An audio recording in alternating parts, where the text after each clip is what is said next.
Good morning and welcome to April. Gosh, the year is going so fast. This is my upload number 1 of this month out of 2. We're doing good, guys. We're on track, which is great. Hoping to get another one done this week because I'm also on holiday, which is great. Gives me a little bit more extra time, even though there's so much to do in adult life. So anyway, without further ado, I'm going to stop waffling. We are reading Cookie by Jaqueline Wilson, and today we are reading chapter 7, which starts on page 89 and it ends on chapter 8, which is on page 101. This is all Jaqueline Wilson's own work. I'm just reading it for entertainment and pleasure. So let's get going. Chapter 7, Cookie by Jaqueline Wilson. I dived down looking for him. Rona dived too. Everyone dived, even Arabella and Emily. You dived too, Sky, said Rona. You're the best at diving, and it's your fault for yanking Beauty into the water like that.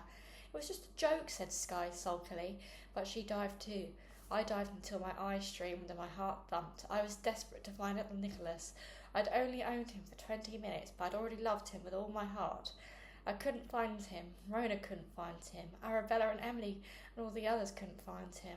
Sky couldn't find him, though she swam a whole length underwater looking for him. I think we'd better call this off the teddy search, girls. You're all getting a bit blue and goose pimply. Out you all get, said Mrs. Marshall, handing out the warm towels.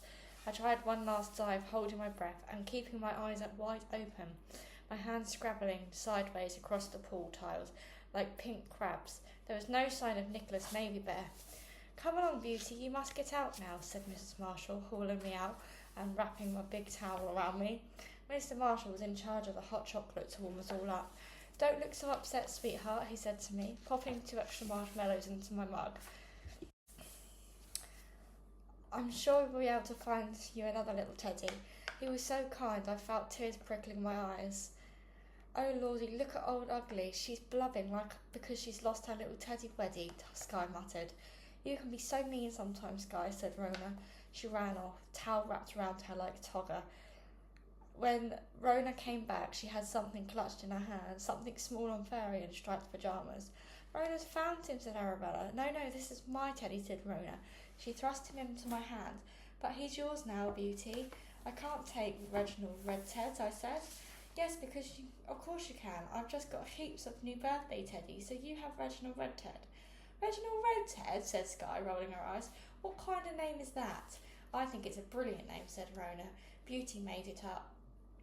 Oh, well, no wonder it's so weird, said Sky. She blew out her cheeks and stuck out her stomach, pretending to be me. Reginald Red Ted, she said. She was supposed to be intimidating me, though I haven't got a lisp. It didn't matter so much that Sky was being horrible, not when Rona was being extra specially lovely to me. I'll look after him so carefully, Rona, but I won't keep him forever. I'll keep him back when you're at school on Monday, I suggested. We'll share him, okay? Yes, that's a great idea, said Rona. We'll be co-parents. Cool. We'll have to have a little teddy bear's picnic for him, with very tiny honey sandwiches. Oh yes, you have such good ideas, Beauty, said Rona. I beamed at her. I'm so glad you've cheered up, Beauty, said Mrs. Marshall. Now you girls must all go and get changed out of your costumes. Your mum and dad will be here to collect you any minute now. I prayed hard inside my head as I struggled back to my frilly blouse and pleated skirt. Please let Mum fetch me. Don't let it be Dad. Wonderfully, it was Mum, looking shy and anxious, nibbling her lip, not really joining in any of the conversations with the other mums.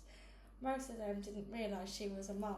I thanked Mr. and Mrs. Marshall for having me, and then I thanked Rona all over again for Reginald Red Ted. He's our Reggie now. He's a very lucky bear to have 2 mothers, said Rona, and she gave me a big hug. This is a bear hug, I said, and we both laughed. Bye, Beauty, said Rona. Bye, Ugly Wuggly, Sky called.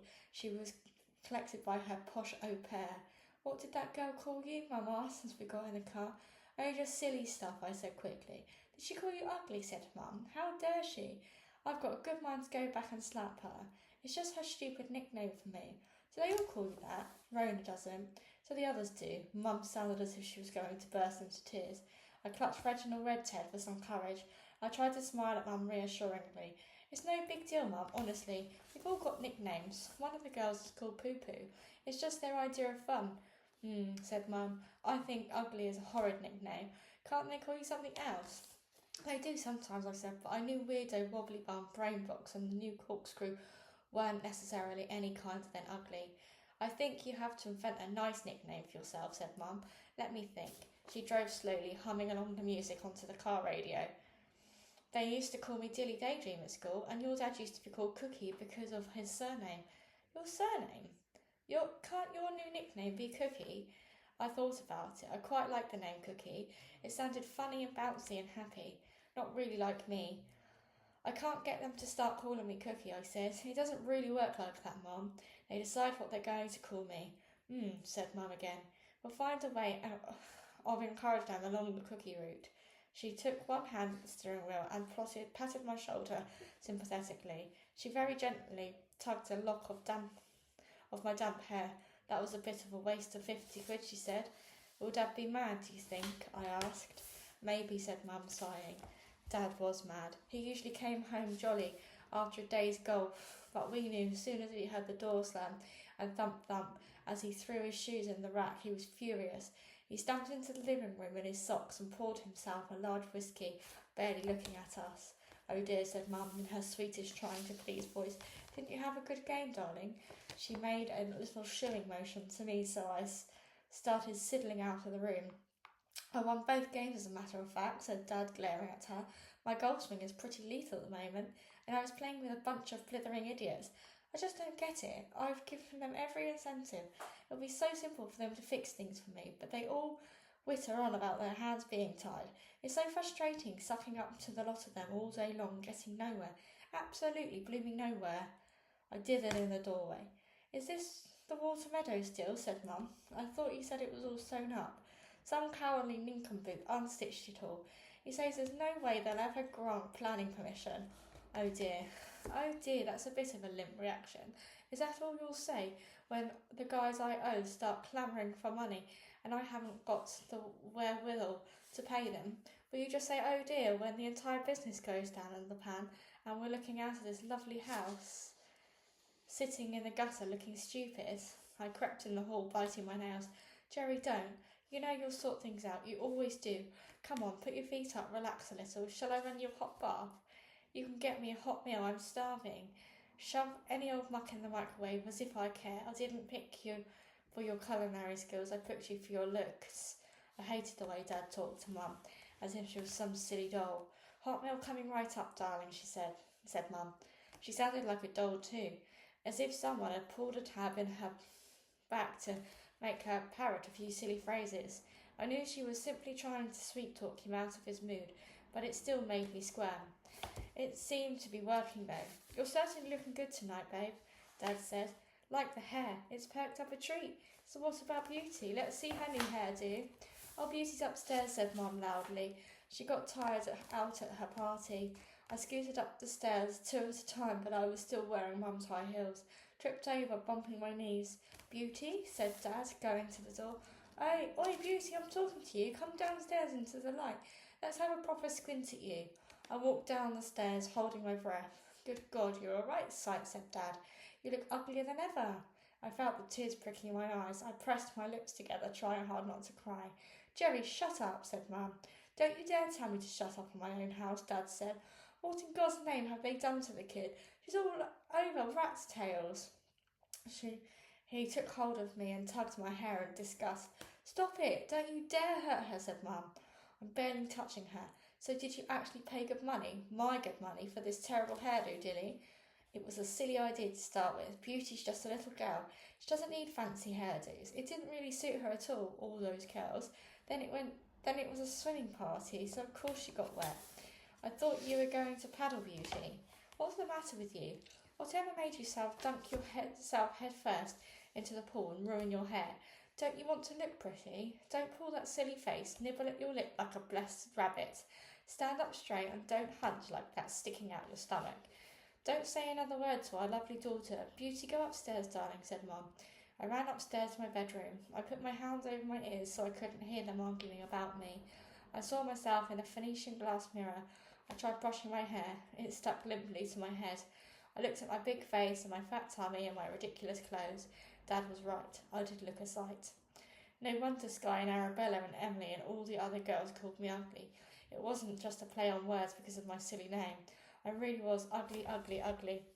It was like staring into one of those distorting mirrors at the fairground. My hair drooped, my face twisted like a gargoyle, and my body blew up like a balloon. My clothes shrank smaller so that my blouse barely buttoned and my skirt showed my knickers. I seized my hairbrush and threw it at my image in the mirror. There was a terrible bang and I saw myself crack in two. I gawped in horror. I smashed the mirror. The ornate Phoenician glass mirror Dad had bought specially for my bedroom. A long crack zigzagged from the top to the bottom of the glass. I shut my eyes, praying that it still was all a mistake, an optical illusion, because I was so upset. I opened my eyes a fraction, peering through my lashes. Everything was blurry, but I could still see the ugly crack right across the mirror. I kicked the hairbrush across the room. Then I sagged onto the carpet, down on my knees. I clenched my fists. I was still holding Reginald Redhead in my left hand. Why hadn't I held him? He'd bounced off the glass and somersaulted on the floor. No harm done. I held on to him. He looked at me back quizzically. I'm in such trouble, I whispered. Dad always goes totally mad if I break anything, even if it's a total accident. When he sees the mirror, he'll realise I threw the brush on purpose. I rocked backwards and forwards. I could hear the angry buzz of his voice downstairs. He was obviously still ranting about his ugly, freaky daughter. I hate him, I whispered. I can't help being ugly. He's my dad. He's meant to like the way I look. He's meant to be kind and funny and gentle, just like Rona's dad. Oh, I wish I could swap places with Rona. Reginald Redhead tilted his head at me. He seemed to be nodding. It looked like he longed to be back with Rona instead of stuck with me. And that is the end of chapter 7, guys. Things have taken a little bit of a darker turn there, so bit of a sensitive topic. But again, thank you so much for listening. That was chapter 7. Until the next time.